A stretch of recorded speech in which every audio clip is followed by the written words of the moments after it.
Hello everyone and welcome back. Today I wanted to do a physics problem, and well, my imaginary girlfriend just broke up with me, so I wanted to calculate how much force from her punch to my heart would cause my heart to break. So that's what we're going to do, because you know, there's no better cure for heartbreak than physics.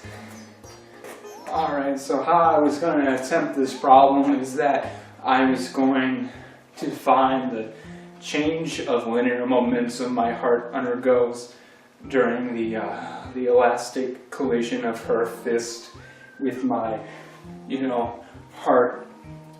So I have some units we could write down, and then I was planning, once I find the change in momentum, to use the impulse formula to maybe find the force behind her devastating blow.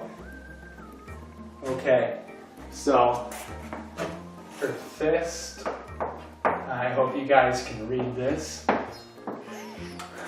The mass of her fist I imagined to be about 0.25 kilograms. The initial velocity, or the velocity, her fist is traveling at, is about 5 meters per second. The final velocity of her fist is 0 meters per second. And the time it took for her to deliver that punch, because she was so wrathful, equals about 0.0125 seconds. That's an S, not a 5. Alright, now on to my heart. Here, let me move to this side so that you guys can see it a little bit better. Okay. The mass is actually about the same. They say that the size of your fist is about the size of your heart. And in this case, I have a heart the size of a woman's hand, apparently 0.25 kilograms. The initial velocity of my heart, because it's not traveling linearly, it's just kind of, thumping, would be 0 meters per second. And the final velocity is what we're trying to find. Alright, let me stand back so you guys can get a good look at that. Alright, just let me clean the board off now. I got a cup of my tears. Hopefully that should be enough fluid. Okay, so next I was going to use the idea of the conservation of momentum in an elastic collision to find the change in velocity that my heart undergoes. So let me see here. So we said that the mass of my imaginary girlfriend's fist was about 0.25 kilograms. Now we're gonna multiply that by its initial velocity, which is 5 meters per second. Now we're gonna add this to the momentum of my heart initially, the mass of that being 0.25 kilograms, multiplied by its initial velocity, which would be 0 meters per second. And now we're going to set that equal to the momentum after the elastic collision occurs. So equal sign here. Of course, masses don't change, but I don't think I could love anymore, so maybe the amount of mass that my love occupies is gone. Not needed information, I apologize. Okay, so the final velocity of her fist. Sorry, let me just write down the mass. We know to be 0 meters per second. And we're trying to find the final velocity of my heart. My heart still has the same mass, 0.25 kilograms multiplied by velocity. That's let me stand back so you can see all of that. Okay, so I'm just going to clean up the equation a little bit. So yeah, on the left side, because the initial velocity of my heart was equal to 0, we know that that entire term, because it's being multiplied together, would be 0. And then that would be added to the momentum of my imaginary girlfriend's fist, which is about 1.25. I'm not going to write the units up there just because I don't have room, but the unit is kilogram times meters per second. Kilograms times meter over seconds. Sorry, it took me a while to remember it. Now let's clean up the next part of the equation. Sorry, I ran out of tears. I don't have anything to clean my board with. So we'll just have to use a dry rag. Not pretty, but neither was this, incident. Alright, so we're setting this equal. So we know that the final velocity of her fist was 0 meters per second, and the mass of her fist didn't change, so the entire term is going to be 0.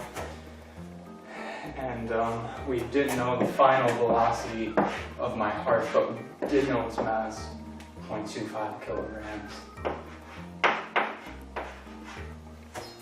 Alright, so we should be able to do some math now.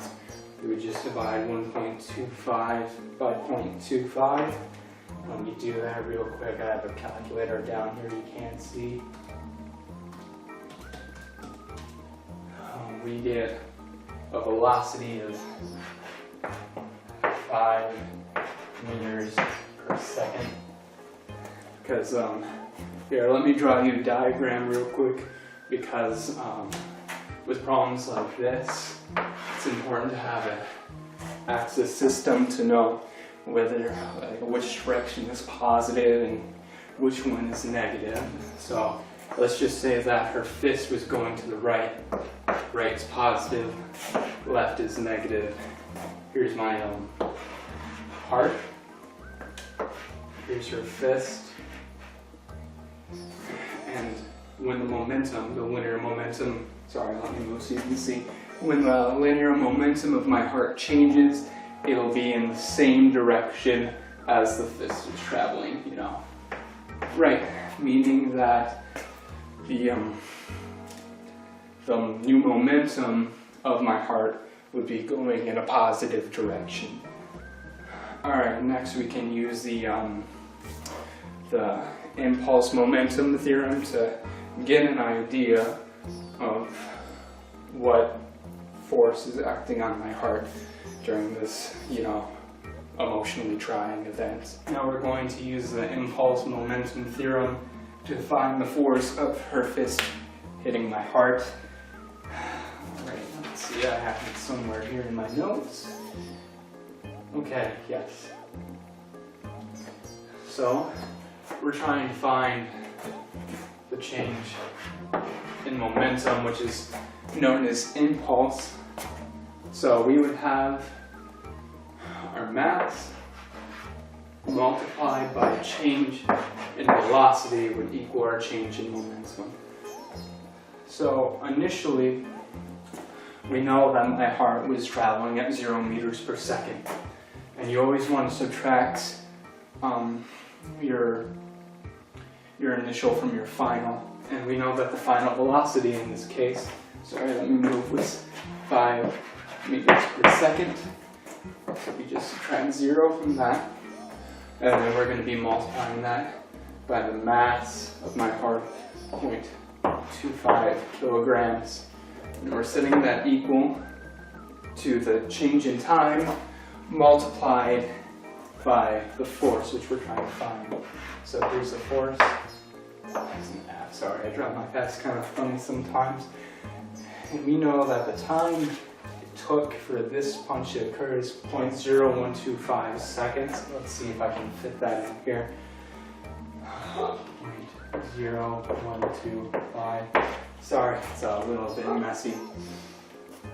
So now we multiply 5 times 0.25, get 1.25.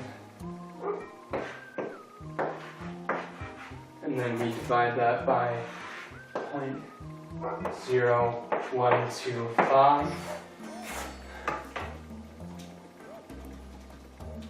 And for a force, we get 100 newtons, which is equivalent to having 100 small apples of agony and loneliness falling on top of my heart.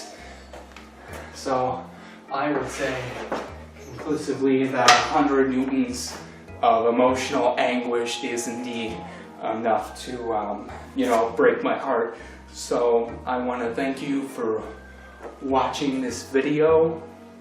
It means a lot that, I have you there, Mom, to watch these videos. It means a lot to me. Alright guys, thank you so much for watching. I had quite a bit of fun actually making this video because I was trying to do my physics homework this morning, studying for a quiz I have coming up in that class, and I thought, wouldn't that be funny? So, yeah, there it is. I think 100 newtons of force is enough to break anyone's heart, and I feel like I'm slightly going cross-eyed because those were reading glasses I was wearing, and I don't need reading glasses. Alright, well, I'll see you guys next time.